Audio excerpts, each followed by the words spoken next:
नमो रियंदाणम नमो सिद्धाणु नमो वायरियाणम नमो वज्रायाणम नमो लोये सब्बसाहुणम एसौ पंचनमुकारो सब्बभावपणासनो मंगलाणं च सब्बे सिंबडमम वै मंगलम नमो दुर्वार रागादि भैरिवार निवारिणे अर्हते योगिनाथाय महावीरायतायिने जय जगजीव जोनी वियाणो जगगुरु जगानंदो जगनाहो जगबंधु जय जगप्रिया महो भयवम जय स्वाणं बभवो तिथयराणो पश्चिमो जय जय गुरुलोगाणो जय महप्पा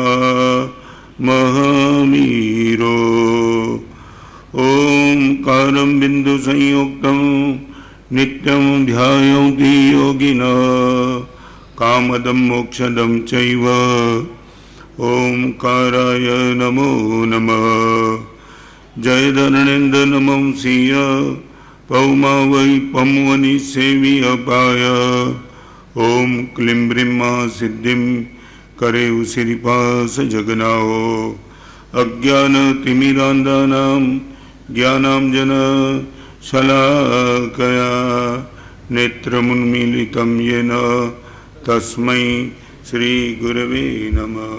यो विद्या विनीतमति ही सबुद्धिमान। अनंत उपकारी पूज्यपाद आचार्य भगवान श्री सोमदेव सुरीश्वर जी महाराज रचित नीति वाक्यामृत ग्रंथ में सूत्र की अगली कड़ी में हम जा रहे हैं। यहाँ एक डेफिनेशन बताया कि वो इज इंटेलिजेंट, बुद्धिमान कौन है। मैं जबरदस्त प्रवचन करता हूं, मैं बुद्धिमान हूं गारंटी नहीं है। 275 किताब मैंने लिखी, मैं बुद्धिमान हूं वो गारंटी नहीं है। आपके बेटे के पास या तो आपके पास चाहे कोई भी डिग्री हो, MBBS हो, MBA हो, BCom हो, CA हो, आप बुद्धिमान नहीं हो। नीति वाक्यामृत ग्रंथ की इंटेलिजेंट की डेफिनेशन ये है जिसके पास विनीत मति है, विनय पूर्वक की मति है, वो बुद्धिमान है। सबसे ज्यादा बुद्धिमान कौन? झुकने की ताकत लेकर के जो बैठा है वो बुद्धिमान है। विनय माने झुकना। जिसके पास अकड़ रहने की ताकत है वो चाहे कितना भी बड़ा लिखा हो, अध्यात्म जगत में उसको बुद्धिमान मानने के लिए मानसिकता नहीं है। मैं आपको पूछना चाहता हूं बहुत महत्वपूर्ण बात, विनय किस लिए आवश्यक है? 5 चीज बिना विनय मुझे मिलने वाली नहीं है। वो बात आज के प्रवचन में आपके सामने रखना चाहता हूं। मगर एक आपने देखा होगा, एयरपोर्ट पर आप जाते हो, रायपुर के एयरपोर्ट का पता नहीं है, मगर कई एयरपोर्ट पर एक कोटेशन लिखा है, ट्रैवल लाइट। ट्रैवल लाइट अर्थ क्या होता है कमलचंद जी? ट्रैवल लाइट, कम वजन के साथ मुसाफरी करो। आपको यदि ऊपर जाना है, ऊर्ध्वग में जाना है, जितना कम वजन हो इतना आप जल्दी ऊपर जाएंगे। विनय वो वजन कम करने की ताकत है और अहंकार वो विनय वजन बढ़ाने की ताकत है। अहंकार इतना वजन लेके चलता है वो कभी ऊपर नहीं जा सकता है, नीचे जा सकता है। एक बात बताऊं, ज्यादा वजन लेकर के आप यदि नीचे जाना चाहते हो तो आपको कोई रुकावट नहीं है, मगर ऊपर जाना चाहते हो वजन कम करना ही पड़ेगा। यह है, this is the universal truth. यदि मैं अध्यात्म जगत में ऊपर जाना चाहता हूं, साधु यदि अकड़ हो सकता है, मगर यदि और आगे उपाध्याय और आचार्य, उनको और नरम और नरम और नरम बनना ही पड़ेगा। तो आज आपको संसार में बैठे या ना बैठे 5 चीज ऐसी है विनय बिना आपको मिल ही नहीं सकती गारंटी के साथ। नंबर 1, आपका संसार, आपने टॉप प्रायोरिटी पे कोई एक चीज रखी हो, 1 पॉइंट प्रोग्राम यदि आपका कोई हो तो वो है पैसे का प्रोग्राम। आप ये मानते हो कि जीवन में हमारा सा पैसा तो होना ही चाहिए, ज़्यादा होना चाहिए और भी होना चाहिए, तो मैं आपको कहना चाहता हूँ पैसा पाने के लिए भी आपको विनय के चरण में जाना ही पड़ेगा।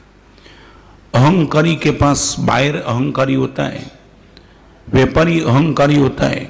करीबन करीबन उसके पास जाने के लिए मैं आपको पूछना चाहता हूं, आप होटल में शायद जाते हो, एक होटल में गए, स्टाफ विनयी है, समझे ना मैं कहना चाहता हूं, जो वेटर है सब आपको हाथ जोड़ करके गुड सर्विस दे रहे, आप गर्मी से बात करते हो मगर वो भी शालीनता से यदि बात करता है। और एक होटल ऐसी है जहां स्टाफ उद्धत है, विनय नहीं है। मैं आपको पूछना चाहता हूं, एक बार गलती से जा भी गए दोनों जगह, मगर दोबारा आपको यदि होटल में जाने का प्रसंग होगा, आप किस होटल में पसंद करेंगे, जहां स्टाफ विनयी वहां या स्टाफ अहंकारी है वहां? ओके, तो एक बात आपको पता लग गया कि दुनिया चाहे कैसी भी बात करे, मगर आपको पैसा बनाना है तो अहंकार को छोड़ करके विनय के शरण में गए बिना एक बार आप पैसा बना सकते हो, मगर बार बार परमानेंट। एक बार बताऊं, किसी कस्टमर को एक बार दुकान में लाना सरल है, मगर हमेशा के लिए दुकान में आना रखना बहुत मुश्किल है। रिपीट करना चाहता हूं, किसी भी कस्टमर को एक बार दुकान में ला देना बहुत सरल है। बताऊं, बाहर आप जो सैंपल रखते हो, वो सैंपल को देख करके मे भी पॉसिबल एक बार दुकान में ग्राहक आ भी जाए, सैंपल अट्रैक्टिव है और उनको लगा ये सैंपल इतना अच्छा है तो माल कितना अच्छा होगा, वो लेने के लिए आता है। मगर जैसे ही काउंटर पर जाकर के वो सब पूछा करता है और वो काउंटर पर माल दिखाने वाला बड़ी गर्मी से बात करता है, तो माल कितना भी अच्छा हो मगर मे भी पॉसिबल वो आदमी निकल जाएगा, मजबूरी होगी तो एक बार माल ले भी लेगा, मगर वो बोलेगा कि दोबारा इस जगह पे जाने की जरूरत नहीं है क्योंकि स्टाफ बिल्कुल अकड़ता लेकर के बैठा है। एम आई राइट? तो आपकी बात बताऊं, धर्म की बात तो अभी मैं नहीं करता हूं। जीवन में जिसको भी पैसा चाहिए उसको विनय किए बिना कभी पैसा मिलने वाला नहीं है। स्टाफ को ही विनय करना पड़े नहीं, मालिक को भी विनय करना पड़ता है। मालिक भी अहंकारी नहीं चलता है, बॉस भी अहंकारी नहीं चलता है। चलो आगे, सच बोलो, आपके दिमाग में यह बात बैठी है कि जिस पैसा को लेकर के मेरा संसार चलता है वो पैसा भी अहंकार से नहीं आता है, विनय से ही आता है। चलो आगे, कौलचंद जी ये बात बिल्कुल माने लॉजिकली बैठ गई। लंदन के बाजार में एक बोर्ड लिखा है, customer is the king. Boss is the king नहीं, कस्टमर इज द किंग। आपके बाजार को चलाने वाले आप नहीं हो, कस्टमर है। और कस्टमर भी वहां ही जाएगा जहां उनको विनय नम्रता दिखाई पड़ेगी, वहां जहां अकड़ता दिखाई पड़ेगी वहां कस्टमर भी नहीं जाएगा। चलो आगे, तो एक बात पहले पक्की कर लो कि महाराज साहब पैसा बिना विनय अहंकार किए करते करते पैसे के मालिक बन जाना नेक्स्ट टू इम्पॉसिबल। आप चाहे कितना भी मानो, आपका अनुभव कुछ भी हो, मगर मेरे पास कई लड़के आज तक आए। महाराज साहब एक बात बताऊं, मैं आपको बात बताऊं, सांताक्रूज में मेरा चातुर्मास था जब मेरी आचार्य पदवी हुई तब, और एक दिन प्रवचन में ऐसी बात की कि तुम्हारा पेमेंट यदि कहीं रुका है और आपने हर संभव पेमेंट लाने का प्रयास किया है, मगर एक बार एक थोड़ा प्रयास करो, रिवर्स में आ जाओ। और आपको क्रिकेट का एक कानून बता दूं, फास्ट बॉलिंग करने के लिए जो चाहता है उसको थोड़ा रिवर्स में पहले जाना पड़ता है, आपने देखा होगा। और एक बार बताओ, आप पत्थर फेंकना चाहते हो, ऐसे पत्थर नहीं फेंका जाता है, हाथ को रिवर्स में लाना ही पड़ता है। समझे ना मैं क्या कहना चाहता हूं? तो फास्ट बॉलर को रिवर्स में जाना पड़ता है, पत्थर फेंकना है तो रिवर्स में जाना पड़ता है, धनुष्य में बाण खींचना है तो भी पहले रिवर्स में जाना पड़ता है। तो रिवर्स में जाना वो कोई कमजोरी नहीं है, वो भी एक ताकत है। ताकत को बनाने के लिए तुम रिवर्स में जाओ, एक ताकत आपकी बन जाएगी। तो वो दिन प्रवचन में मैंने इसी बात की कि तुमने गाली दे करके, धमकी दे करके, भाई लोगों को मैं दिखा दूंगा इसी बात करके पेमेंट लाने का बहुत प्रयास किया, फिर भी यदि पेमेंट नहीं आया है तो मैं एक राय देता हूं, थोड़ा झुकने की क्षमता रखो, एग्रेसिव मानस खत्म करो, थोड़ा नम्र मानस करो। और प्रवचन के बाद एक लड़का मुझे मिलने के लिए आया, महाराज साहब ये बात मैं कर रहा हूँ प्रकाश जी 14-16 साल पहले की, 65 लाख रुपया महाराज साहब रुका है मैंने सरदार जी के वहां। महाराज साहब क्या करूं? मैंने बोला कितने साल से? 10 साल से। मैंने बोला अभी रिवर्स में आ जा, हर तरह का तूने प्रयास किया, सरदार जी ये बोलता कि तेरे हो सके कर ले, काट दूंगा मगर पैसा तेरा नहीं दूंगा। मैं हो गया, अभी तू कुछ कर भी नहीं पाता है, अभी एक काम कर, जब तक मैं यहां हूं ना तब तक सरदार जी को फोन भी मत करना पेमेंट देने के लिए। एक प्रयोग, 10 साल तक तेरा प्रयोग हो गया, अभी मैं जो कहता हूं वो प्रयोग ओनली फॉर 2 months। परीक्षण हो चुका था करीबन, और कार्तिक पूर्णिमाने की देरी थी। उसने बोला महाराज साहब एक बात बताऊं, मन तो ऐसा भी ना बोलता है, इतनी गाली देने के बाद जो पेमेंट नहीं आया वो मौन होके कैसे आएगा, वो तो खत्म ही हो जाएगा। मैं बोला तेरा मन कुछ भी कहता है, मगर मैं ये सुझाव देता हूं ये कर ले। और उसने प्रयोग किया। 1 महीने के बाद सरदार जी का सामने से फोन आया, वो लड़का मेरे पास आया। सरदार जी ने बोला यार 65 लाख का पेमेंट तेरा लेना है और 1 महीने से तू फोन भी नहीं करता है, बात क्या है? और उसने बता दिया मेरे वहां गुरुदेव आए और गुरुदेव ने मुझे ये रास्ता दिखाया है कि अभी फोन मत करना। तो उसने बोला कहां तक नहीं करेगा? उसने बोला ऐसे 2 महीने तक तो नहीं करूंगा, मगर और भी यदि हौसला बन गया तो कभी भी फोन नहीं करूंगा। अब विश्वास करेंगे, वो सरदार जी ने बोला कि ऐसे कौन से गुरुदेव आए? उसने बोला तुझे भी आना है तो एक बार आ जाना। वो तो नहीं आया, मगर प्रकाश भाई आपको मैं बताऊं, सरदार जी ने इतना ही कहा दोस्त 1 महीने तक तेरा फोन नहीं आया, मैं सेल्फ ऑब्जर्व कर रहा था कि आदमी ने क्यों फोन करना बंद किया, और तू बताता है कि गुरुदेव के हिसाब से नहीं आया हो। तो एक बात बताऊं, 1 महीने के अंदर आधा पेमेंट दे देता हूं, तू लेने के लिए आ जाना। वो लड़का जब मेरे पास आया उनकी आंख में हर्ष के आंसू थे। महाराज से पेमेंट आया नहीं आया वो प्रश्न नहीं, अभी तो सिर्फ इसने बात की है, आएगा नहीं आएगा मुझे मालूम नहीं है, मगर पहली बार 10 साल के बाद सरदार जी के मुंह से ऐसी शालीनता वाली बात निकली। ये शब्द भी तो निकलना कठिन था। और महाराज साहब क्या बताऊं, 29वें दिन उसने मुझे बुलाया, 35 लाख का पेमेंट दे दिया। और ये देने के बाद उसने बोला कि देख तेरे गुरुदेव कहां तक सांताक्रूज में रहेंगे। उसने डेट बताई, उसने बोला वो डेट तेरे गुरुदेव सांताक्रूज छोड़े इनके पहले पूरा पेमेंट मैं दे दूंगा। और दिवाली के बाद ज्ञान पंचमी आती, कार्तिक सुद पांचम, कार्तिक सुद पंचमी के दिन उसको बुला करके पूरा का पूरा 65 लाख का पेमेंट पेड कर दिया। और लड़का, इनके दिमाग में बात बैठती नहीं थी, मेरे पैर पकड़ के रोने लगा, गुरुदेव 10 साल तक का प्रयास 1 रुपया ना आवे और कुछ न करने के बाद 65 लाख का पेमेंट वो दे गया। महाराज साहब इतनी तो मेरी ताकत नहीं कि 65 लाख की चैरिटी कर दूं, मगर आपकी ही कृपा से, परमात्मा के वचन के पालन से यदि इतना पेमेंट आया है तो मुझे इतना लाभ दे दो। 35 लाख रुपया अच्छे कार्य में चैरिटी करना चाहता हूं। विवाह करने के पहले 35 लाख का डोनेशन दे दिया। ये अनुभव की बात कर रहा हूं। एक आदमी का पेमेंट यदि आ सकता है तो अकड़ होने से नहीं आया, वो झुकने से है। चलो आगे। नंबर 1, मुझे पैसा मिलेगा तो भी विनय से ही मिलेगा। नंबर 2, मैं जहां भी जाता हूं वहां यदि मुझे प्रेम भी मिलेगा तो विनय से मिलेगा, अभिमान से प्रेम नहीं मिलेगा। आपको पूछना चाहता हूं, साधु हूं मैं, ये भी साधु, ये भी साध्वी चाहिए, कहीं भी जाते उनको प्रेम चाहिए, मुझे भी प्रेम चाहिए, संघ का प्रेम चाहिए। मेरे परिचय में जो भी आते उनसे मेरा प्रेम चाहिए। मुझे मेरे प्रति तिरस्कार का भाव आपका हो, मैं भी तो दुखी होता हूं कि मेरे प्रति आपको तिरस्कार क्यों हो गया। तो प्रेम पाने के लिए भी मुझे क्या करना पड़ेगा? विनय के मार्ग पे जाना पड़ेगा। आपको कभी लगता है जिस बहू ने सास का विनय किया 99% वो सास का प्रेम बहू पा पाएगी। जिस लड़का टीचर का विनय करता है वो लड़के को टीचर का प्यार गारंटी के साथ मिलता है। यूनिवर्सल ट्रूथ मैं आपको बताना चाहता हूं, कहीं भी आपको प्रेम पाना है तो अभिमान को लेकर के जाओ और आपके प्रति कोई प्रेम करे, नॉट पॉसिबल एट ऑल, आपको रिजेक्ट कर देगा। विनय करेंगे तो आपको प्रेम मिलेगा।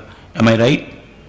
मैं आपको पूछना चाहता हूं, एक बात बताऊं, आप कहीं गए और आपको तिरस्कार मिला, सामने वाले की जिम्मेदारी नहीं है, कहीं आप भी ऑब्जर्व करते रहना, कहीं मैं अहंकार लेकर के तो नहीं गया हूं। मेरे साथ भी अहंकार से बात करेंगे आपको मेरा भी प्यार नहीं मिलेगा ना, बताऊं। प्रेम से बात करेगा उनको मैं बोलूंगा आओ 10 मिनट बैठो। अहंकार से बात करने के लिए मैं भी तो चाहता हूं जितना जल्दी यहां से निकल जाए वो अच्छा है। I would like to know from you, सच बोलो, प्रेम चाहिए कि नहीं? पैसा अपनी जगह पे, मगर लड़के को बेटे का चाहिए, बेटी को माँ का चाहिए, बहू को सास का चाहिए। मैं रिपीट करना चाहता हूं, सास को भी यदि बहू से प्यार चाहिए, विनय से बात करो, अकड़ता से बात मत करो। सास अपनी जगह पे उनका राइट, एक अधिकार बराबर है, मगर वो बहू के सामने वो अभिमान से बात करेगी, बहू का भी प्यार नहीं मिलेगा। प्यार उनको ही मिलेगा जो विनय से बात करेगा। बैठता है बराबर पुखरा जी? बराबर। मैं आपको पूछना चाहता हूँ, सच बोलो, ये दूसरे नंबर की कंडीशन बैठती है बराबर। पैसा विनय बिना नहीं मिलेगा, प्रेम भी विनय बिना नहीं मिलेगा। कोई अनुभव है आपका इससे अलग अनुभव है? अहंकार करने वाले को प्रेम मिला हो, कोई एक अनुभव आपके जीवन का? Only one? कमल जैन जी, एक मजबूरी से तुम्हारे सामने कोई झुक जाएगा बात अलग है, मगर प्रेम नहीं मिलेगा। मजबूरी से कोई झुकता है, बॉस के सामने नौकर भी तो झुकता है, मगर वो करेगा तो क्या करो। और एक बात बताओ, सच बोलो, सामने वाले के हाथ में वीणा है, वीणा, वीणा समझे ना? क्या वीणा ही बोलते हैं उनको? ओके, मैं चाहता हूं कि सामने वाले के अंगुली वीणा के तार पर चले और मजे से संगीत सुनने को मिले। मैं आपको एक दो बात बताना चाहता हूं। मेरे पास तलवार है और तलवार निकल कर उनके सामने बोलता हूँ कि यार वीणा बजाता है कि नहीं, तो मैं बताऊं वो वीणा शायद नौकर होगा तो बजाएगा, मगर एक बात बताऊं, वो जो वीणा में से आवाज आएगी ना, वो संगीत नहीं होगा, सिर्फ आवाज होगा। और जो प्रेम से वीणा पे अंगुली बजाएगा वो आवाज नहीं होगी मगर संगीत होगा। एक तलवार के बल पर मैं किसी को वीणा पर अंगुली घुमाने के लिए मजबूर कर सकता हूं, मगर वो जो संगीत का आनंद आना चाहिए वो आनंद कभी नहीं आएगा। नंबर दो, एक पैसा विनय से मिलता है, नंबर प्रेम भी विनय से मिलता है। ये अनुभव है आपका? तो आप इतना बोल सकते हो कि गुरुदेव अहंकार को प्रति कदम में अवॉइड करते चलता हूं। आपको क्या लगता है? जानना चाहता हूं प्रकाश भाई।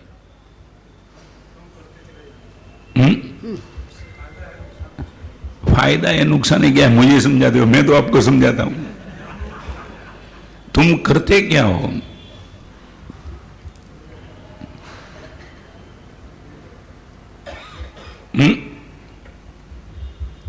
आप जहां भी जाते हो तो मैं एक बताऊं, आप कहीं भी चले जाते हो, किसी सेक्टर में आप पोस्ट पर हो, आप पोस्ट का बोझ लेके जाते हो कि हल्कापन लेके जाते हो? कई लोगों को पोस्ट का बोझ होता है। हाँ, समझे नहीं? प्यास लगी है, पानी बाजू में है, मगर जब तक नौकर नहीं देगा पानी नहीं पिएगा वो। समझे नहीं आप? हाँ, अरे पानी तेरे बाजू में, प्यास लगी पी लेना, नहीं, स्टेटस डाउन होता है, मर जाएगा। ऐसे होता है कि नहीं? ऐसा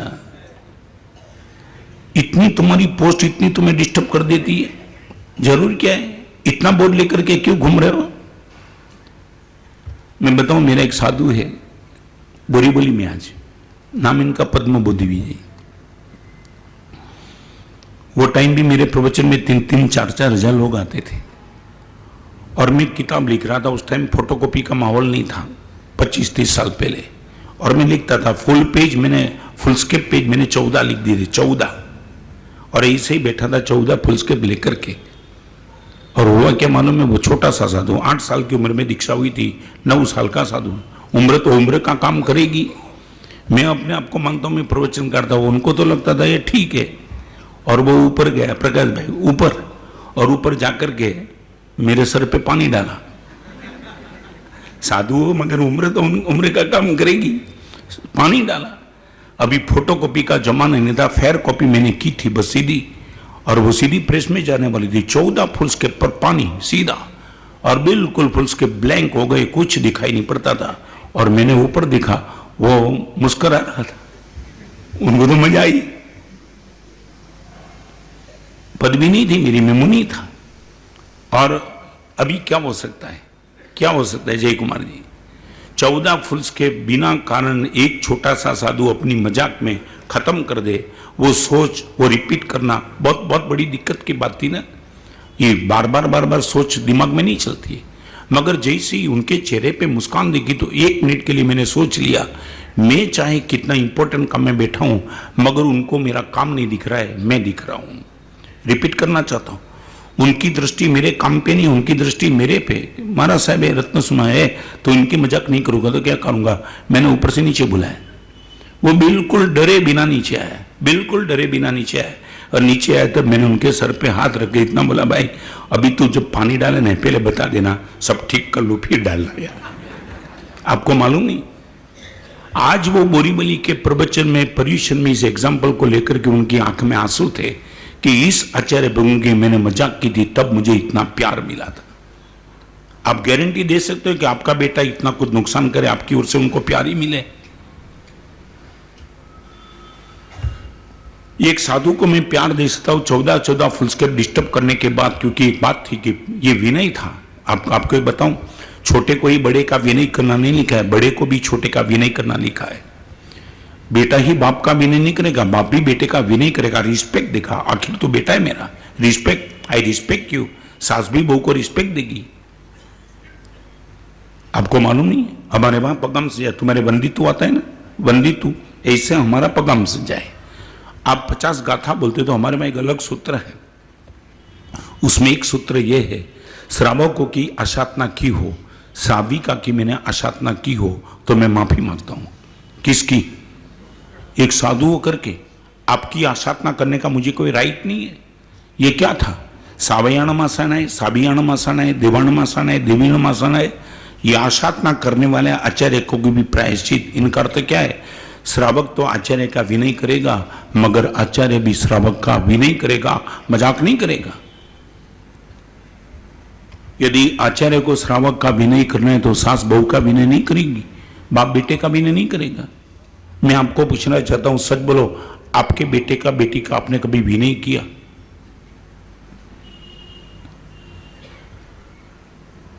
भुगना जी विनय किया?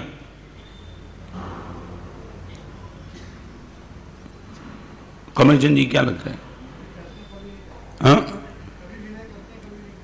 ये कभी की बात नहीं है, फॉर एवर की बात है। तुम ये बोल सकते कि कभी भोजन लेते कभी नहीं लेते, मगर कभी ऑक्सीजन लेते कभी नहीं लेते, वो नहीं बोल सकते, वो तो गया काम से। तुम चलो आगे मैं बताऊं, ये चीज तुम एक बार घर में इंप्लीमेंट करो। जिन लोगों को लगता है कि महाराज साहब धर्म हमेशा परलोक के लिए है, इनकी गलतफहमी दूर हो जाएगी कि ये लोग के लिए भी धर्म को छोड़ के कुछ नहीं है। नंबर 1 पैसा मिलता है, नंबर 2 प्रेम मिलता है, नंबर 3 मुझे प्रसन्नता विनय से मिलती है। If I would like to be happy, मुझे फॉर एवर 24 घंटे मुझे प्रसन्न रहना है। अहंकार को लेकर के मैं प्रसन्न नहीं रह सकता हूं, मुझे विनय को लेकर ही मैं प्रसन्न रह सकता हूं। मजा आई, मजा आई। आपको देखना, आपके परिवार पर भी तुमने कभी क्रोध किया अहंकार को लेकर के, आपकी प्रसन्नता खंडित हो जाएगी। और एक बात बताऊं, एक छोटा सा प्रश्न आपको चालू प्रवचन में पूछना चाहता हूं। सफलता और प्रसन्नता दोनों के बीच में चॉइस करने का मौका आवे, आप क्या चॉइस करो? सफलता की प्रसन्नता? सोच के बोलना, जल्दबाजी मत करना। एक और सफलता, दूसरी ओर प्रसन्नता, एक और सक्सेस, दूसरी ओर हैप्पीनेस। दो चीज आपके सामने आ जाए, आपकी चॉइस सफलता रहेगी कि प्रसन्नता रहेगी? नहीं रहेगी। सच बताऊं, नहीं रहेगी। बहू के हाथ से कप में से, बर्तन में से दूध गिर गया, आप इतना कर सकते हो कि मुझे प्रसन्न रहना है और बहू को भी प्रसन्न रखना है। दूध को लेकर के बवाल नहीं करूंगा। 1 लीटर दूध गया तो दूसरा नहीं आएगा, नहीं भी आया तो कोई दिक्कत नहीं, बिना दूध घर चल पाएगा। मगर क्रोध करके सामने वाले को दिल तोड़ने के बाद आपको दूध मिल भी पाएगा, मगर बहुत कुछ तुम गवा देते हो। और पूरे संसार की यही कथा है। सफलता पे चॉइस रखने वाला दुखी होता है, प्रसन्नता पे चॉइस रखने वाला हमेशा के लिए सुखी रहता है। आप एक बार चेक करना है तो कर लेना। गुरुदेव मुझे सफल नहीं बना है। सफल माने क्या? आपकी बात वेटेज वाली बनी, वही ना? आपकी बात वेटेज वाली बनी, वही ना? आखिर मान गया ना, सीधे सीधा नहीं मानता था, ऐसा ही ये हो सकता है। रिपीट करना चाहता हूं, अहंकार को लेकर के, क्रोध को लेकर के आप सफल बन सकते हो, प्रसन्न नहीं रह सकते हो। अहंकारी को सफलता मिल सकती है, प्रसन्नता नहीं मिल सकती है।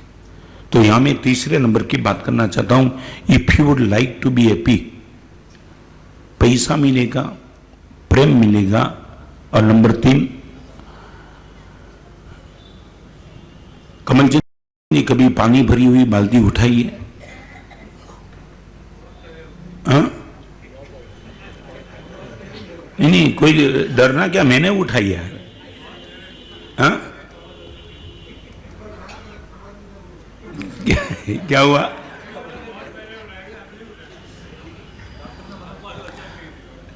नहीं, अभी उठाऊं तो वही होगा। मगर एक बात बताओ, मैं ये कहना चाहता हूं, कमल, ये बाल्टी उठाने के बाद आपको यदि चलना है तो आपको एक बात का पता होगा, बैलेंस के लिए आपको उस ओर झुकना ही पड़ता है।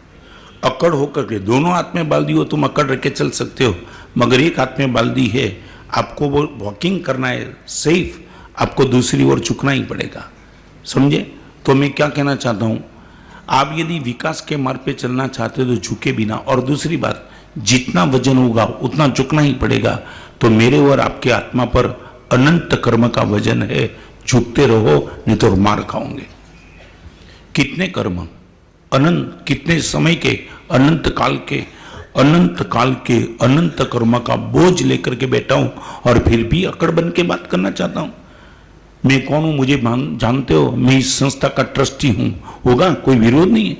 मैं जैन संघ का आचार्य हूं, मैं दावा नहीं करता हूं। ये पदवी अलग चीज है, हो सकता है मैं यहां छत्तीसगढ़ में रायपुर में चातुर्मास आया तो मेरी पदवी को लेके आऊं, मगर पदवी का बोझ लेके आपके सामने बात नहीं करना चाहता हूं।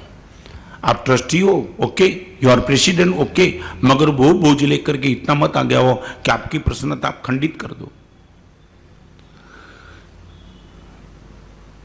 आगे चलूं, बिना विनय पैसा नहीं मिलेगा, बिना विनय प्रेम नहीं मिलेगा, बिना विनय आप प्रसन्न गारंटी के साथ नहीं रह पाएंगे।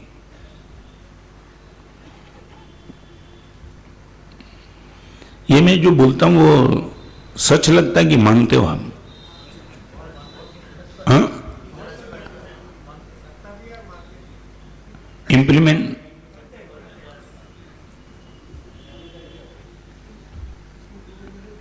हाँ, 2-2.5 महीने से अच्छा है। नहीं नहीं, आप झूठ बोलते हो, थोड़ा मैं कहना है।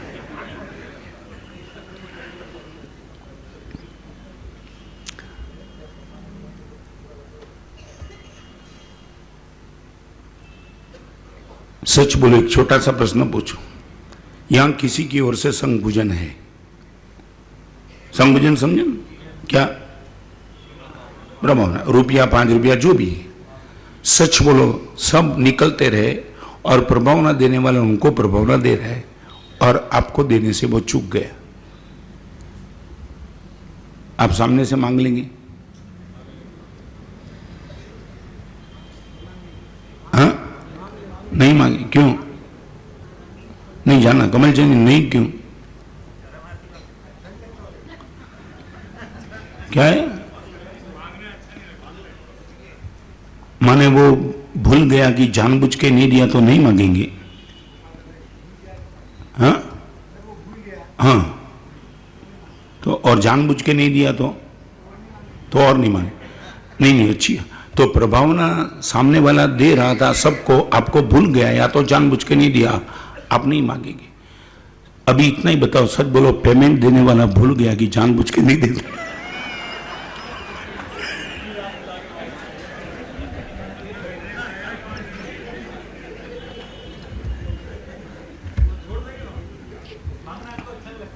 क्या है आपको? आप इनकी बात करते हो, मैं बताऊं, उनको समझता हूं, पेमेंट किसका लेना ही नहीं होगा, फिर छोड़ना क्या और लेना क्या?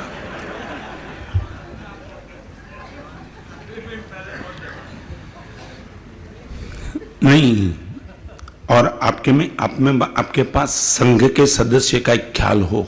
और एक बात बताऊं, इस प्रीमाइसिस के बाद आपके सामने कोई 100 रुपए की नोट देगा ना, तो मैं भी पॉसिबल आप उनको गाली दे से तो भिखारी मानता है तो मुझे, मगर इस प्रीमाइसिस में 1 रुपये का संभोजन होगा ना, हाथ जोड़ के ले लेगा, समझे मैं क्या कहना चाहता हूं? वहां प्रश्न रुपये का नहीं है, वहां प्रश्न कौन है? संघ पूजन है, संघ पूजन। जिस संघ को परमात्मा महावीर देव ने नमस्कार किया उसी संघ का पूजन है। वहां प्रश्न 1 रुपये 10 रुपया 5 रुपये का नहीं है, मगर संघ पूजन है।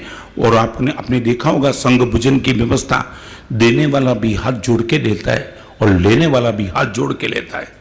ये सिर्फ संघ पूजन में ये व्यवस्था है, देने वाला हाथ जोड़ता है नम्रता के साथ, लेने वाला भी हाथ जोड़ता है सामने वाले के नंबर का साथ। ये ताकत संघ पूजन की तुमने कभी देखी है? और ऐसा संघ पूजन, सामने वाला गलती से भूल भी गया तो मांग लो, कोई विरोध नहीं है, पाप नहीं करते आप। हाथ जोड़ के उनके नजदीक जाकर के बोलते हो रुपया लेने की तुम्हारी थोड़ी इच्छा है। और वो देने वाला भी यही सोचता है कि वो रुपया लेने के लिए मुझे याद नहीं करा रहा है, मगर संघ का गौरव बढ़ाने के लिए मुझे याद कर रहा है। ओके, आप भूल गए, कुछ भी बात नहीं, मगर मेरा संघ भोजन बाकी है। अब लेने में आपका गौरव बढ़ेगा, कम नहीं होगा। मगर मैं सच बताऊं ने, ऐसी जगह भी हमारा अहम कहीं कम नहीं होता है। हर जगह अहम आकर के खड़ा रहता है। मंदिर में जाओ तो ये, उपास में जाओ तो ये, गुरु भगवान के पास जाओ तो ये, परिवार में किसी के वहां जाओ तो ये, क्या दिक्कत क्या है? चलो आगे। ये मैं इसलिए जय कुमार जी बात करना चाहता हूं, आप इस 5 महीने के 4 महीने के प्रवचन के बाद निश्चित तौर से ये सब चीज पाना चाहते हो। ये मैं जो बोलता हूं ना, this is the universal for ever. भगवान महावीर के समय में भी यही ताकत थी और ऋषभ देव के समय में भी यही ताकत थी। आप देव गति में जाओ तो भी देवता को इंद्र का विनय करना पड़ता है, वहां भी नहीं चलता है। चलो आगे। नंबर 1, पैसा विनय से मिलता है। नंबर 2, प्रेम विनय से मिलता है। नंबर 3, प्रसन्नता विनय से मिलती है। और नंबर 4, अगले जन्म में आपको बिना पुण्य यदि चलने वाला नहीं है तो पुण्य भी विनय से ही मिलता है। अहंकारी का पुण्य जितना होता है उतना कम हो जाता है और विनय वाले का पुण्य एक्सट्रीम पे बढ़ते चलता है। आप कैसे बोलेंगे कि महाराज साहब मुझे पुण्य की जरूर नहीं है? अहंकारी का तुम पुण्य खत्म हो गया, खत्म। और विनय वाले का पुण्य हाइट पे चला जाएगा।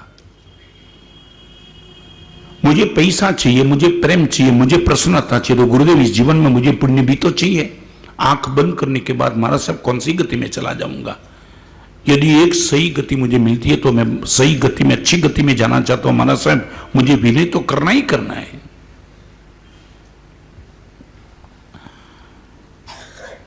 ये रिवर्स समझ लेना। अहंकारी के पास पैसा नहीं रहता है, प्रेम नहीं रहता है, पुण्य नहीं रहता है, प्रसन्नता नहीं रहती है। रिवर्स में समझ लेना।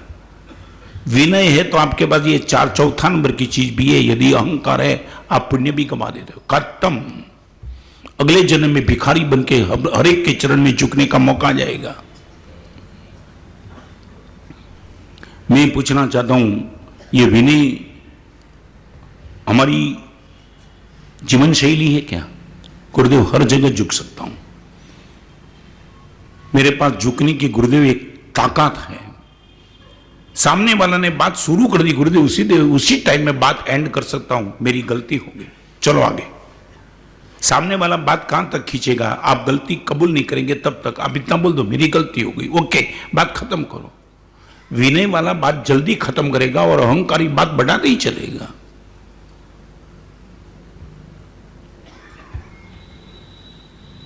सच बोलो। मैं आप ये बोल सकेंगे, मैं ये बोल सकता हूं कि मुझे पैसा नहीं चाहिए, मगर ये नहीं बोल सकता मुझे प्रेम नहीं चाहिए। समझे ना मैं क्या कहना चाहता हूं? फर्स्ट नंबर में मैं निकल गया, मगर दूसरा नंबर मुझे चाहिए, तीसरा भी चाहिए, चौथा भी तो चाहिए। चाहे कितनी भी साधना करता हूं, मगर मैं चाहता हूं कि अगले जन्म में सिमंदर स्वामी मुझे मिले। बिना पुण्य थोड़ा मिलने वाला है। अगले जन्म में मैं बोल सकूं, ऐसी जबान मिले, सोच सकूं, ऐसा मन मिले, चल सकूं, ऐसा पैर मिले, अच्छे कुटुंब में मेरा जन्म हो जाए, सब पुण्य से ही मिलने वाला है। अहंकारी तो सब खत्म कर देगा वो। इतना भयंकर अहंकार होने के बाद आपकी इनसे मैत्री है क्या? वो भी बाप के सामने, वो भी गुरु के सामने, वो भी संघ के सभ्य के सामने। इस सभा में बैठने वाले को मैं पूछना चाहता हूं, अहंकार का एक प्लस पॉइंट हो तो तुम मुझे दिखाओ, एक, ओनली वन।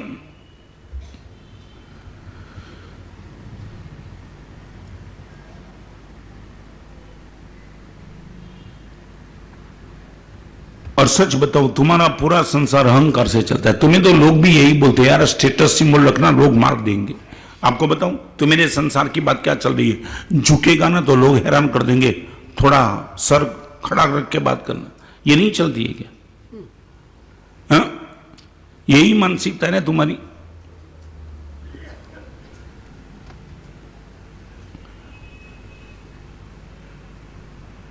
एक छोटा सा मुझे जवाब दो, प्रतिकार करने की क्षमता होने के बावजूद विनय को लेकर के तुमने प्रतिकार न किया हो, ऐसे प्रसंग जीवन में कितने आए?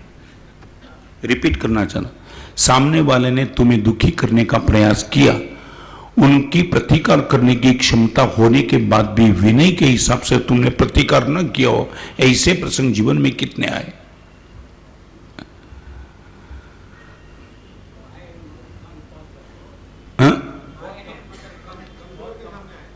कमजोर की बात नहीं कर, मैं ये कहता हूं प्रतिकार करने की ताकत होने के बावजूद भी तुमने कुछ न किया और धन्यवाद दिया हो, ओके।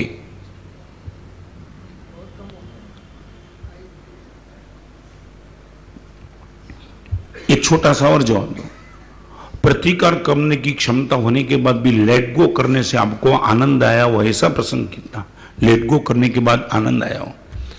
14 फुलस्केप को खत्म करने के बाद मैंने उनके साथ बात की ना, वो तो चला गया साधु, मगर मुझे आनंद आया, अच्छा हुआ कि दिमाग पर मैं कंट्रोल रख सका, एक साधु का दिल तोड़ देता मैं। ऐसे साधु जीवन में बहुत प्रसंग हमारे जीवन में बनते, तो आपके जीवन में भी बनते ही होंगे। रोज बनते, फिर क्या करते हो?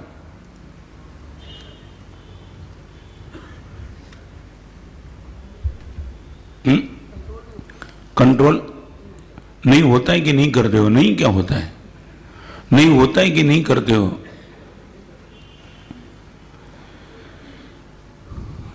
अभी यहां दिल्ली से एक विनंती करने के लिए आ रहे डीसी जी, मैं आपको बताऊं आदमी क्या कर सकता है, क्या ताकत होती है। वो आ रहे चातुर्मास की विनंती करने के लिए। मैंने उनकी विनंती से अशोक विहार में चातुर्मास किया दिल्ली में, और लोग होते हैं ना। और एक दिन डिसीजन मेरे पास बैठे थे चातुर्मास प्रवेश के बाद 15-20 दिन के बाद, और चौके में जो संभालता था ना, और वो आदमी मिलने के लिए डिसीजन को, और उसने कहा कि दीपचंद जी एक बात करना है मेरी सामने ही। तो उसने बोला क्या करना है? अपने चौके में इतना ज्यादा मेहमान अभी नहीं है, फिर भी 21 लीटर दूध जाता है, ये मैं सुन रहा हूं। तो दीपचंद जी ने पूछा क्या करना क्या है? तो 1 लीटर की रिक्वायरमेंट है, 1 लीटर के सामने 21 लीटर दूध। चेहरे पे सच बताओ, ऐसा प्रसंग आपको सुनने के लिए आवे, चेहरे की रेखा ऐसी रहे, हाँ? क्या हो जाए? क्या हो जाए? क्या पुखरा जी क्या हो सकता है? यहां का चौका ऐसा नहीं है, नहीं मैं कोई आपको मस्काबाजी नहीं कर रहा हूं। यहां तो आपने ऐसा खुला ओपन फॉर ऑल रख दिया है, कमाल कर दिया है। मैं तो जस्ट ऐसी एक ऑब्जर्व करने के लिए बताना चाहता हूं, मैं आपको खुश करने के लिए नहीं कहना चाहता हूं, मगर साधर्मिक भक्ति के लिए यहां वंदन करने के लिए कोई भी आवे और उनके लिए उत्कृष्ट कोटि की भक्ति हम करें, ऐसे भाव 47 साल के चातुर्मास में हर एक संघ में मैंने ऐसे भाव देखे, मगर इस टाइम जो भाव है वो पहली बार देख रहा हूं। वो कोई मजाक से नहीं कह रहा हूं, दिस इज द फैक्ट। कोई ऑब्जर्वेशन नहीं, किसी की कसौटी नहीं, तो कहां से आया, वंदन किया कि नहीं किया, आया है, बड़ी प्रसन्नता के साथ भोजन करके चले जाओ। ये एक बहुत बड़ी उपलब्धि है संघ की। एक एक साधर्मिक के प्रति ये भाव रखना और सच्चा झूठा वो चेक ही नहीं करना, this is the really too much difficult. और वो दीपचंद जी के पास बोलने लगा, 1 लीटर के सामने 21 लीटर, चेहरे की एक रेखा नहीं बदली। उसने बोला फिर कोई दूसरी शिकायत? तो क्या नालियर पानी आता है? एक पानी शायद कोई पीता होगा सागर में, 21 नालियर पानी आता है, और तो कौन पीता कौन है? ये दूध कौन पीता है 20 लीटर? सब रसोई और नौकर।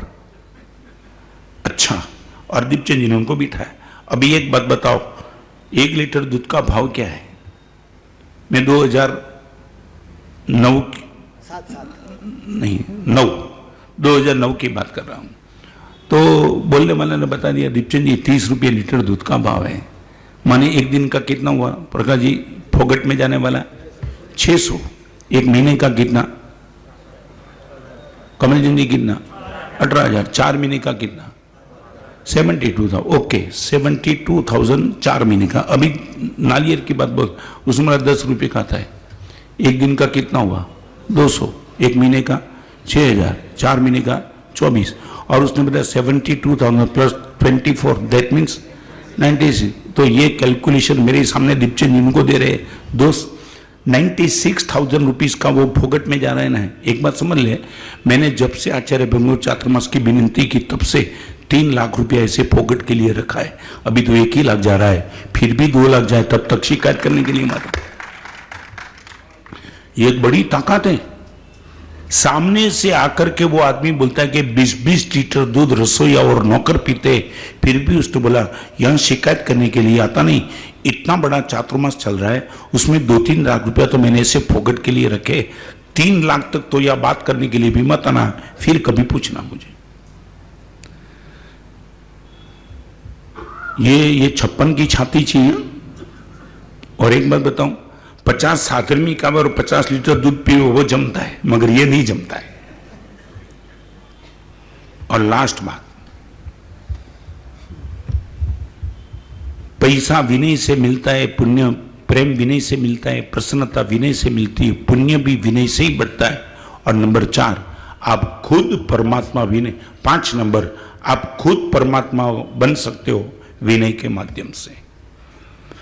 पैसा, प्रेम, प्रसन्नता, पुण्य और लास्ट में परमात्मा। यदि मैं परमात्मा बनना चाहता हूं, साधु जीवन का अंतिम स्थान मेरी मंजिल है, मैं खुद परमात्मा बन जाऊं, तो धर्मरत्न प्रकरण में यह शब्द लिखा है, वीणो शब्द गुणाणम मूलम। मूलम सर्व गुणों का यदि रूट हो, रूट तो विनय है। उदारता वो रूट नहीं है, रूट है विनय। यदि रूट ही नहीं है तो पेड़ कैसे पैदा होगा? आप कितना भी पानी दे दो, कितने भी खाद दे दो, मगर रूट ही नहीं है तो क्या होगा?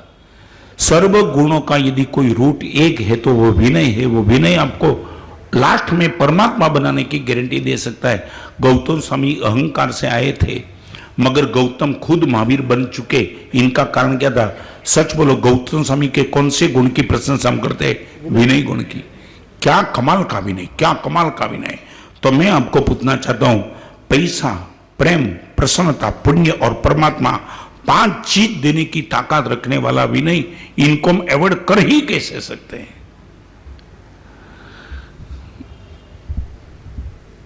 क्या मानसिकता क्या है? जिसको मोक्ष नहीं चाहिए, जिसको धर्म नहीं चाहिए, उसको भी ये विनय चाहिए। मैं रिपीट करना चाहता हूं, तुम बोलो मुझे परमात्मा नहीं बनना है, माफ। आप बोलो कि गुरुदेव परलोक को मैं नहीं मानता, मुझे पुण्य की पड़ी नहीं है, माफ। मगर पैसा, प्रेम और प्रसन्नता मुझे नहीं चाहिए, वो नास्तिक की भी बोलने की ताकत नहीं है। समझे मैं क्या कहना चाहता हूं? पहले 3 नंबर इस गति के, चौथे नंबर पर गति के और 5वां नंबर परम गति का। 5 विभाग कर देता हूं। फर्स्ट, सेकंड एंड थर्ड इह गति। इह गति माने इहलोक। चौथा नंबर परलोक और 5वां नंबर परम लोक। ये लोक, परलोक और परम लोक, तीनों लोक को जो चाहिए वो एक चीज है, सिर्फ विनय। और इनके लिए हम ना बोल रहे।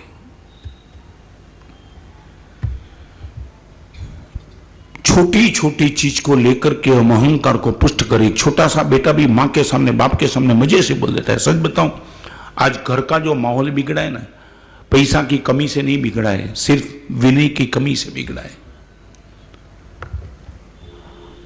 बाहर से आने वाले को इस घर में एक माहौल दिखना चाहिए विनय का, वो करीबन एब्सेंट होते जा रहा है। ये नीति वाक्य क्या शब्द लिखा है, तुम 45 आगम पढ़े लिखे हो कि तुम्हारे प्रवचन में लाखों की मेदनी आती है, तुम बुद्धिमान नहीं हो यदि तुम्हारे पास विनय नहीं है तो। और एक अक्षर भी तुम नहीं पढ़े हो मगर तुम्हारे पास विनय हो, तुम बुद्धिमान हो। ये डेफिनेशन अध्यात्म जगत को छोड़ के किसके बाप की ताकत नहीं, साजन और छिपा की भी बात बाकी। क्या है, इतनी उम्र के बाद भी तुम स्टोरी प्रिय हो। छोटा बेटा तो माफ किया जाता कि स्टोरी बहुत पसंद है, मगर एक बात, अच्छी स्टोरी है इसलिए। कब हाँ अच्छी स्टोरी है। क्या है आपके सामने, माने संसार में बूढ़े हो, मगर एक बात, वो स्टोरी में निश्चित तौर से शुरू करूंगा, मगर आज एक अलग स्टोरी कहना चाहता हूं, एक मजा आ जाएगी। बहुत छोटी बात है, 7 मिनट का समय बचा, उसमें स्टोरी खत्म करता हूं। महाराजा सैनिक के जमाने में भगवान महावीर जब विद्यमान थे तब एक बहुत कमजोर बेटा था, कहीं भी इनकी ये चलती नहीं थी। तो इसके पिताजी ने उसको पूछा कि पिताजी मुझे करना क्या चाहिए, और छोटी सी बात बताइए, बड़े का विनय करना, बस उतनी उनकी लेंथ थी, वेवलेंथ। और उसने पिताजी को पूछा, पिताजी बड़े का विनय करना माने क्या? तो कहते घर में सबसे बड़ा मैं हूं, मेरा विनय करना। अच्छा। और पिताजी की सेवा में बुखराज जी वो लग गया। और एक दिन ऐसा हुआ, पिताजी के साथ बॉडी गार्ड की तरह वो चलाना, और एक दिन ऐसा हो गया, मंत्रीश्वर अभय कुमार के हाथ के नीचे तलेटी था, नौकर, वहां उनको हिसाब किताब देने के लिए जाना पड़ा। गवर्नमेंट नौकर होता है ना, ऐसी महाराजा सैनिक का वो नौकर था। कौन? इनका बाप। और जैसे ही गया, जाने के बाद इनके चरण में हाथ नमस्कार करके झुका। बेटा देखते रहा। वहां से हिसाब देने के बाद वापिस आए तो बेटे ने पूछा कि पिताजी आप बड़े हो कि वो बड़ा है, आप इनके चरण में झुके? तो पिताजी ने बताया कि ऐसे मैं बड़ा हूं, मगर इनसे ही हमारी आजीविका चलती है, बड़ा है ये। और उसने मालूम है, एक ही मिनट में पिताजी को बोल दिया, आपने बोला है कि पिताजी बड़े को नमस्कार करना, बड़े का विनय करना, अभी आपको छोड़ देता हूं, उनकी सेवा में लग जाता हूं। पिताजी ने ओके, विरोध नहीं किया, अच्छा है, यही रास्ता। और वहां गया। 6 महीने के बाद मंत्रीश्वर अभय कुमार को वो हिसाब किताब देने के लिए जब गया, वो इनके साथ गया। महाराजा सैनिक का बेटा अभय कुमार इनके चरण में झुका। बाहर निकलने के बाद उसने पूछा कि मेरे पिताजी से आप बड़े हो, आपसे भी बड़े ये है क्या? निश्चित मेरे से भी बड़े। तो मेरे पिताजी ने तो मुझे ये राय दी है कि बड़े हो उनको भी नहीं करना, मैं आपको छोड़ देता हूं। ठीक है, अभय कुमार की सेवा में लगा। और दूसरे ही दिन राज्यसभा में गया। महाराजा सैनिक ऐसे भी महाराजा थे और पिताजी थे। राज्यसभा में, भरी राज्यसभा में अभय कुमार महाराजा सैनिक के चरण में झुका। और उसने अभय कुमार को भी वही प्रश्न पूछा, आपकी सेवा में क्यों करूं? यदि आप भी इसके चरण में, मेरे पिताजी भी है, राजा भी है मगध के, मैं इनकी सेवा में रहता हूं। ये दृष्टांत जब मैंने पढ़ा ना, सच बताओ पहली बार पढ़ा ना, आंख में हर्ष के आंसू आ गए। जिसके पास कोई विजन नहीं था, लेंथ नहीं था, आपकी भाषा में आईक्यू बोलते हो, आईक्यू के नाम से कुछ नहीं था, मगर वो कहां तक पहुंच गया? बाप से लेकर के तलेटी, तलेटी से लेकर के मंत्रीश्वर, मंत्रीश्वर से लेकर के राजा। और 4 महीना महाराजा सैनिक के साथ रहा। 4 महीने के बाद चंपा नगरी से परमात्मा महावीर विहार करके आए। समोसन की रचना हुई। महाराजा सैनिक को मैसेज मिल गया कि 3 जगत के नाथ परमात्मा महावीर देव आए, और बड़े उल्लास के साथ अपने परिवार के साथ, सामग्री के साथ महाराजा सैनिक वंदन करने के लिए निकले। समोसरण पहली बार देखा। 3 प्रदक्षिणा देकर के महाराजा सैनिक चरण में झुके परमात्मा के, और एक देशना सुनने के बाद नीचे उतरा। नीचे उतरने के बाद इसने पूछा कि मगध का सम्राट आप हो और आप इनके चरण में झुके? और उसने ये कहा सैनिक ने कि दोस्त मैं ही नहीं झुका, देवलोक के 64 इंद्र भी इनके चरण में झुकते हैं। इनको छोड़ करके दुनिया में कोई बड़ा हो नहीं सकता है। तो मेरे पिताजी ने यह बोला था कि बड़े की विनय करना, आपको मैं छोड़ देता हूं, भगवान महावीर के चरण में जाता हूं। और दूसरे दिन वो समरसण में गया। भगवान महावीर को सिर्फ इतना ही कहा कि पिताजी की राय थी बड़े का विनय करना। मैं 4 व्यक्ति को तो छोड़ के आया हूं और अभी ये बोलते हैं महाराजा सैनिक कि आपको छोड़ के दुनिया में कोई बड़ा हो नहीं सकता है, तो आपके चरण की सेवा का मुझे लाभ दो। इतना सरल भगवान ने इनके आत्मद्रव्य को देखा और इतना ही कहा कि मेरी सेवा करने के लिए तू जिस कपड़ा लेकर के बैठा है उस कपड़े में मेरी सेवा नहीं हो सकती है तो क्या हो सकता है? साधु बनना पड़ता है मेरी सेवा 24 घंटे करने के लिए। मैं साधु बनने के लिए तैयार हूं। और दूसरे दिन उनकी दीक्षा हुई और एक साल में केवल नाम पा करके वो खुद मोक्ष में चला गया। ये ताकत, एक विनय की ताकत, बड़े का विनय करना सिर्फ कुछ नहीं था इनके पास, मगर एक विनय कहां से कहां लेके गया। परमात्मा महावीर जी के चरण का शिष्य तो 5वें नंबर की मैंने बात की, विनय आपको खुद को परमात्मा बना देगा, वो बन गया। ऐसे विनय को लेकर के तुम 1 मिनट भी बिना विनय कैसे रह सकते हो? सर क्या किसके सामने खड़ा करते हो? गुरु के सामने, मां बाप के सामने, संघ के सामने, एक रिक्शा वाले के सामने भी सर झुका के बात करो। जीव द्रव्य है, चाहे वो नौकर है तुम सेठ हो, मगर जीव द्रव्य से समान हो दोनों। जिस दिन आपके मन में यह भाव बनेगा, सच बोलो, ये 5 चीज आपको याद रहेगी, ये रह गई। इस सभा में सब बोलेंगे विनय का सबसे पहले नंबर का फल पैसा, नंबर 2, नंबर 3, नंबर 4 और नंबर 5 परमात्मा। अभी मैं आपको पूछना, सच बोलो, सारी दुनिया की कोई भी चीज 5 को छोड़ के कहीं रहती है तो मुझे बताओ।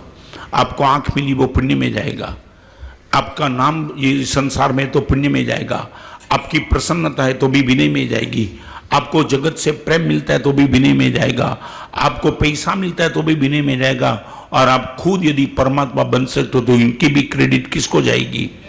पैसा, पुण्य, प्रसन्नता, प्रेम और परमात्मा, 5 की क्रेडिट जिस एक ही गुण को जाती है, वो गुण को लेकर के सोमदेव सिंह ये कहते हैं, यदि तू अपने आप को बुद्धिमान मानता है, इंफॉर्मेशन से बुद्धिमान अपने को मत मानना।